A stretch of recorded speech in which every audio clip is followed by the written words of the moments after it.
Assalamualaikum warahmatullahi wabarakatuh. Perkenalkan, saya Ana Fakiratul Ulum, NIM 3219293. Baiklah, saya salah satu anggota dari kelompok 1. Pada kesempatan sekali ini akan membacakan materi saya, yaitu poin perbedaan upah. Yang pertama, pengertian upah.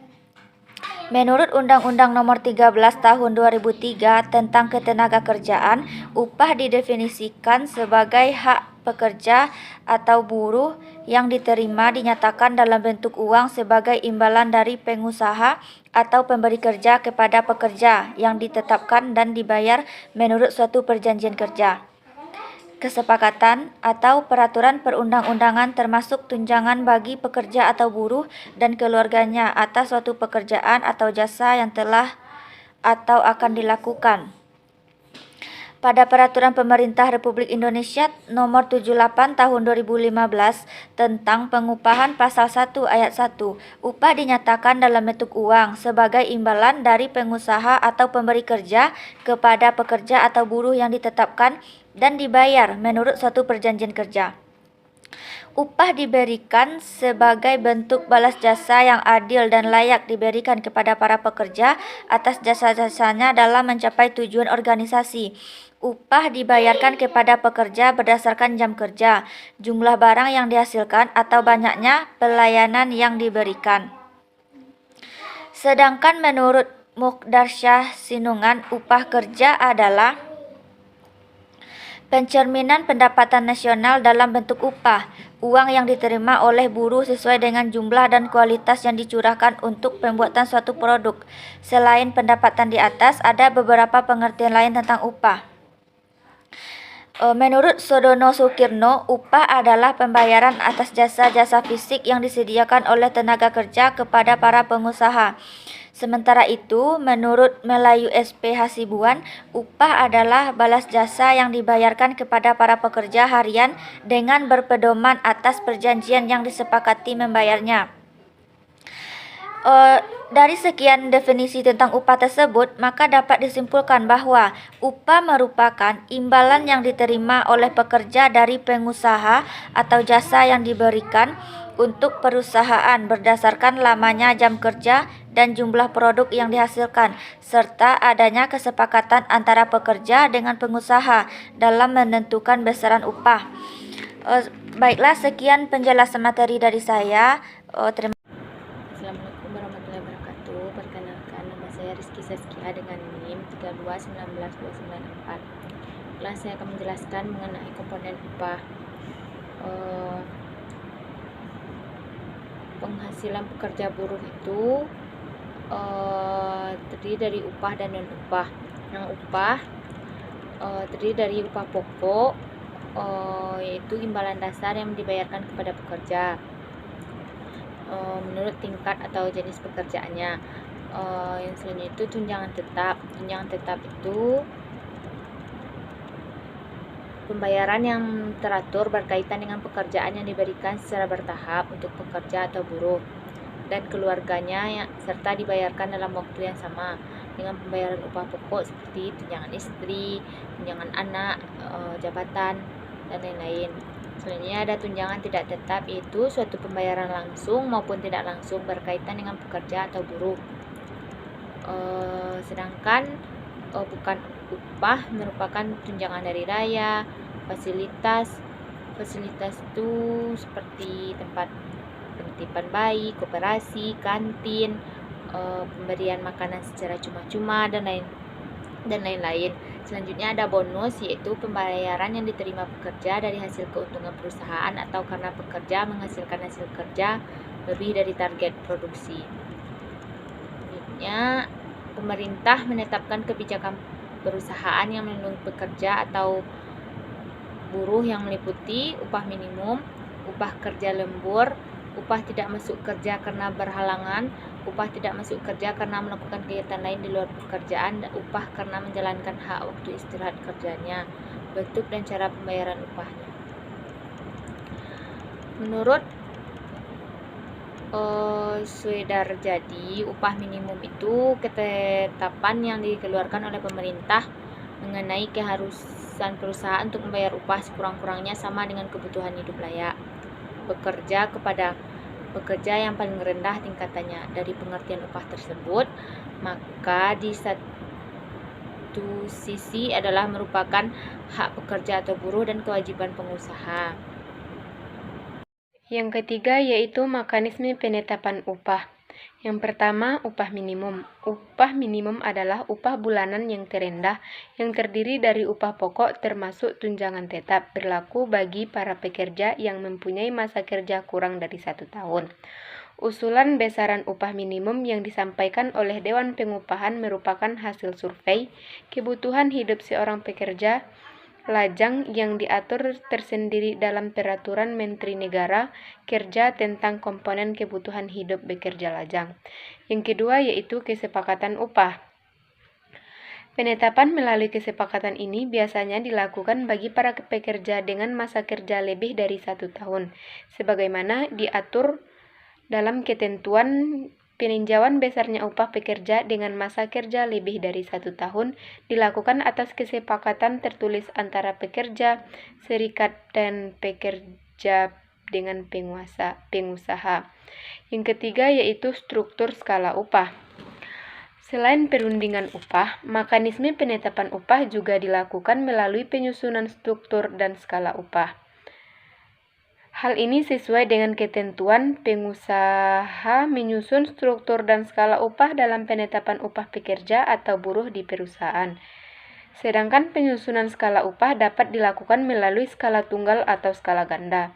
Dalam skala tunggal, setiap jabatan pada golongan jabatan yang sama mempunyai upah yang sama. Sedangkan dalam skala ganda, setiap golongan jabatan mempunyai nilai upah nominal terendah dan tertinggi. Assalamualaikum warahmatullahi wabarakatuh. Perkenalkan, nama saya Dinda Lutfia dengan NIM 3219296. Baiklah, materi yang B yaitu perbedaan upah jangka panjang dalam perbedaan jabatan yang permanen. Yang pertama yaitu langkah-langkah dalam penentuan gaji dan upah. Arti penting gaji menghendaki penentuannya harus dilakukan dengan baik agar fungsional sebagai alat untuk memotivasi karyawan dalam meningkatkan produktivitasnya. Salah satu aspek yang sangat penting dalam hal ini adalah jumlah gaji yang diterima pegawai harus memiliki internal equity dan internal equity. Internal equity adalah jumlah yang diperoleh di persepsi sesuai dengan input yang diberikan dibandingkan dengan pekerjaan yang sama dalam perusahaan tersebut. External equity adalah jumlah yang diterima persepsi disesuai dengan jumlah yang diterima dibandingkan dengan yang diterima dalam pekerjaan yang sejenis di luar organisasi. Oleh karena itu, untuk mengusahakan adanya equity, organisasi dalam penentuannya dapat melakukan dengan langkah-langkah berikut. Yang A yaitu analisis jabatan atau tugas. Analisis jabatan sebagaimana telah dijelaskan merupakan kegiatan untuk mencari informasi tentang tugas-tugas yang dilakukan dan persyaratan yang diperlukan dalam melaksanakan tugas tersebut. Supaya berhasil untuk mengembangkan uraian tugas, spesifikasi tugas, dan standar untuk kerja. Kegiatan ini perlu dilakukan sebagai landasan untuk mengevaluasi jabatan. Yang B yaitu evaluasi jabatan atau tugas. Evaluasi jabatan adalah proses sistematis untuk menentukan nilai relatif dari suatu pekerjaan dibandingkan dengan pekerjaan lain. Proses ini adalah untuk mengusahakan tercapainya internal equity dalam pekerjaan sebagaimana unsur yang sangat penting dalam penentuan tingkat gaji. Penilaian pekerjaan secara umum dilakukan dengan mempertimbangkan isi pekerjaan atau faktor-faktor seperti tanggung jawab, keterampilan atau kemampuan. Tingkat usaha yang dilakukan untuk keterampilan atau kemampuan dalam pekerjaan yang dilakukan oleh ahli atau panitia yang sengaja dibentuk oleh organisasi untuk melakukan evaluasi. Anggota panitia tersebut hendaknya orang-orang yang akrab dengan jabatan yang dibicarakan, di mana masing-masing mungkin memiliki perspektif yang berbeda tentang sifat pekerjaan dan sebaiknya juga mengikutsertakan karyawannya. Sekian, terima kasih. Assalamualaikum warahmatullahi wabarakatuh. Perkenalkan, nama saya Muhammad Wahyu dengan NIM 3219295. Baiklah, saya akan membacakan materi yang B tentang faktor-faktor perbedaan upah. Yang pertama, faktor geografis. Ada kalanya di tempat-tempat tertentu terdapat masalah kekurangan buruh walaupun tingkat upah lebih tinggi. Sedangkan di tempat lain terdapat pengangguran dan tingkat upahnya relatif rendah. Dalam keadaan seperti itu adalah wajar apabila para pengangguran tersebut berpindah ke tempat yang lebih banyak lowongan pekerjaan yang lebih menjamin. Yang kedua yaitu faktor-faktor institusional. Di pekerjaan-pekerjaan tertentu terdapat organisasi-organisasi yang profesional yang berusaha membatasi masuknya tenaga kerja baru dengan tujuan untuk menjamin supaya pendapatan mereka tetap berada pada tingkat yang lebih tinggi. Sekian pembacaan materi dari saya. Assalamualaikum warahmatullahi wabarakatuh. Assalamualaikum warahmatullahi wabarakatuh. Perkenalkan, nama saya Nur Fadila dengan NIM 3219298 akan membacakan materi yaitu keseimbangan perbedaan upah. Dalam keseimbangan perbedaan upah jabatan akan terjadi karena alasan-alasan berikut. 1. Biaya untuk mendapatkan keahlian yang diperlukan untuk memasuki berbagai macam jabatan itu berbeda. 2. Manusia berbeda-beda dalam tingkat preferensi waktu intern mereka. 3. Aspek-aspek non-upah pada jabatan seperti aspek gengsi, kondisi jabatan, dan lain-lain sangat berbeda pada setiap orang. 4. Orang berbeda dalam penilaian mereka atau cita-cita rasa mereka. 5. Jabatan berbeda berhubungan dengan berbagai ragam penghasilan atau derajat risiko dalam jabatan. 6. Manusia sangat berbeda besar dalam kesediaan mereka untuk menerima risiko. Tiap-tiap faktor ini mempengaruhi persediaan tenaga kerja bagi suatu jabatan, dan kita meneliti pengaruh masing-masingnya di bawah ini. Dalam proses itu, kita hampir sepenuhnya melandaskan asumsi kita pada sifat homogen tenaga kerja. Sebagai akibatnya, kita harus mengganti konsep kita tentang pasar tenaga kerja dengan suatu realisasi bahwa pasar nyata terdapat sekian banyak perbedaan yang keahlian namun saling berkaitan dalam pasar tenaga kerja seperti terdapat sekian banyak jabatan. Sekian dari saya sudahi. Assalamualaikum warahmatullahi wabarakatuh. Baiklah, saya Febri Susamila NIM 3219288 akan membacakan materi selanjutnya yaitu tantangan dalam penentuan gaji dan upah.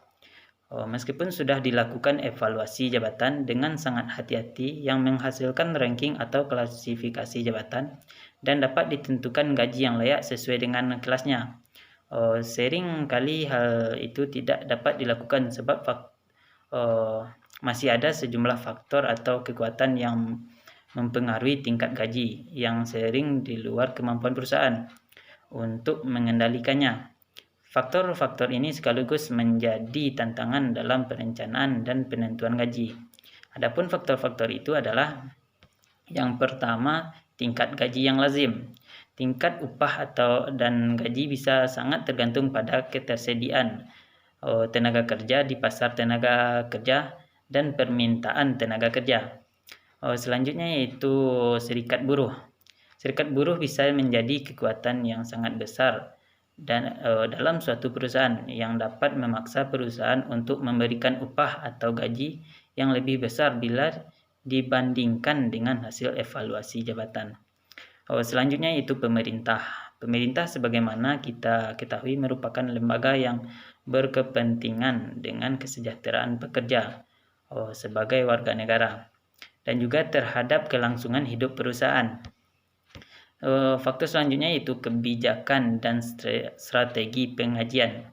Kebijakan pengajian yang dipakai perusahaan seperti mengusahakan gaji di atas harga pasar dalam upaya menghadapi persaingan bisa menaikkan gaji di atas rata-rata harga pasar. Kebijakan untuk selalu perhatikan tuntutan serikat buruh untuk mencegah terjadinya kerusuhan. Selanjutnya yaitu nilai yang sebanding dan pembayaran yang sama. Ada kalanya satu pekerjaan yang berbeda tetapi memiliki poin yang sama atau derajat yang sama mempunyai tingkat gaji yang berbeda. Mungkin hanya sekian penyampaian materi dari kelompok 1. Saya sudahi. Assalamualaikum warahmatullahi wabarakatuh.